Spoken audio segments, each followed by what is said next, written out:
সেই 2007 থেকে 9-এর কাছাকাছি মঈনুদ্দিন ফখরুদ্দিন এই সেনাশাসক তারা হাসিনার সঙ্গে আঁতাত করে আমাদের এই নেতাকে তারা বিভিন্নভাবে টর্চার করে বাংলাদেশের বাইরে পাঠিয়েছে।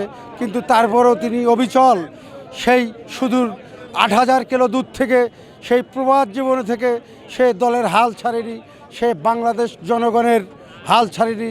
তাদের কথা সব সময় সে মনে রেখেছে দেশকে কিভাবে উন্নয়ন করতে হবে, দেশের মানুষের কিভাবে সুশিক্ষা, স্বাস্থ্য, বিজ্ঞানময় চিত্র, এমনকি সুদূর সে আজ থেকে 30 বছর পর ঢাকায় কি হবে, ঢাকার পানির মহাসংকট, সে আসলে স্বপ্ন দেখে না, সে বাস্তব পরিকল্পনা করে যাতে 18 কোটি মানুষের উন্নয়ন হয়। সে আরও একটি খুব ভালো একটি উদ্যোগ নিয়েছে, সেটি হচ্ছে ফ্যামিলি কার্ড, যেটা প্রতিটা ফ্যামিলির মা বোন 2000 থেকে 2500 টাকা পাবে। সে প্রথম 50 লক্ষ ফ্যামিলিকে দেবে, তারপর আস্তে আস্তে এভাবেই সে এক পর্যায়ে 18 কোটি লোকের মাঝে সে এই প্রভাব বিস্তার করবে। সেই সাথে যারা কৃষক মানুষ আছে তাদেরকেও একটা কৃষি সেবা দেবে, ধান, বীজ, রাসায়নিক সার, কীটনাশক এগুলোর জন্য একটা কৃষিভিত্তিক একটি কার্ড করে দেবে, যাতে আমাদের বাংলাদেশ শতকরা 80% মানুষ কৃষির উপরে নির্ভরশীল, সেহেতু সে কৃষির উপরেও তার বড় একটা নজর থাকবে,